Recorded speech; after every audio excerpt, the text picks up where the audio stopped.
अस्सलाम वालेकुम, कैसे हैं आप सब। आज मैं आपके साथ रेसिपी शेयर करूंगी। स्वीट चिली गार्लिक सॉस की ये रेसिपी है। बहुत टेस्टी, बहुत मज़ेदार रेसिपी है।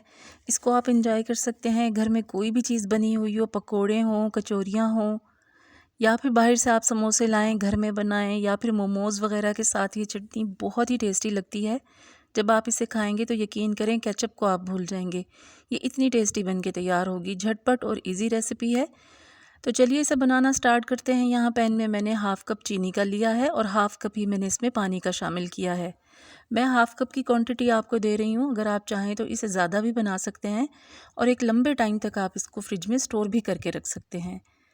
तो इसलिए आप अपनी सहूलत के हिसाब से जितना चाहें इसकी क्वांटिटी को बढ़ा सकते हैं। अब जैसे ही उबाल आना शुरू हुआ है चीनी और पानी में, ये मेल्ट हो चुकी है चीनी अच्छी तरह से, तो इसमें 1 टीस्पून भर के कुटा हुआ लहसुन हम शामिल करेंगे।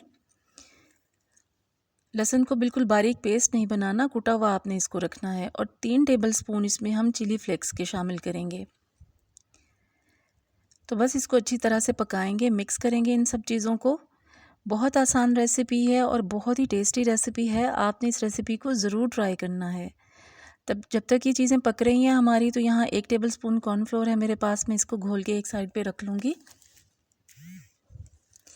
थोड़ा सा मैं इसमें नमक शामिल करूँगी, 1 चुटकी के बराबर, तो इससे इसका टेस्ट अच्छा हो जाएगा। लाजमी इसमें ऐड करिएगा।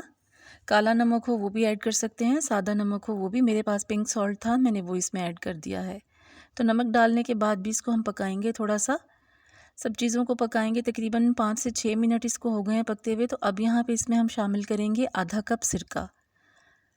बहुत ही ज़बरदस्त टेस्ट इसका बनेगा सिरके से। खट्टी मीठी और बहुत ही चटपटी सी ये चटनी बन के तैयार होगी। सिरका डालने के बाद इसको हम पकाएंगे तकरीबन 6 से 7 मिनट तक, और थोड़ा सा पकाएंगे। और जब इसमें अच्छी तरह से उबाल आना शुरू हो जाएगा और ये सब चीज़ें पक जाएंगी, तो इसमें हमने जो घोल के रखा हुआ था कॉर्नफ्लोर, वो ऐड करेंगे।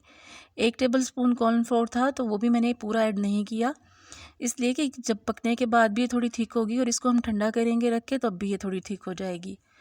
तो तकरीबन मैंने इसमें 1 टेबलस्पून से थोड़ा सा कम ही इसमें ये देखिए कॉर्नफ्लोर ऐड किया है। बस इसको हल्का सा हम गाढ़ा होने तक पकाएंगे, 3 से 4 मिनट तक अच्छी तरह से। जब कॉर्नफ्लोर भी पक जाएगा और ये हल्की हल्की सी थिक हो जाएगी, उस वक्त तक इसको हम पकाएंगे। बड़ी आसान, बड़ी झटपट और क्विक सी बन जाने वाली ये चटनी है। बहुत ईजी है। इसको आप स्टोर करके रखें। ये देखिए थिकनेस मैं आपको इस चम्मच से इसकी दिखा रही हूँ, इतनी ही होनी चाहिए। बिल्कुल गाढ़ी नहीं होनी चाहिए, थोड़ी रनी सी कंसिस्टेंसी इसकी होनी चाहिए। अच्छी तरह से देखिए स्वीट चिली गार्लिक सॉस हमारी पक के रेडी हो चुकी है। थोड़ा सा इसको अच्छे से बस पकाने के बाद फ्लेम ऑफ कर दूंगी मैं, और जब ठंडी हो जाएगी तो इसको आप किसी भी ग्लास के जार में, शीशे के जार में डाल के अच्छी तरह से उसको धो लें और ड्राई कर लें, और फिर फ्रिज में स्टोर करें और एंजॉय करें घर में बनी हुई किसी भी चीज़ के साथ।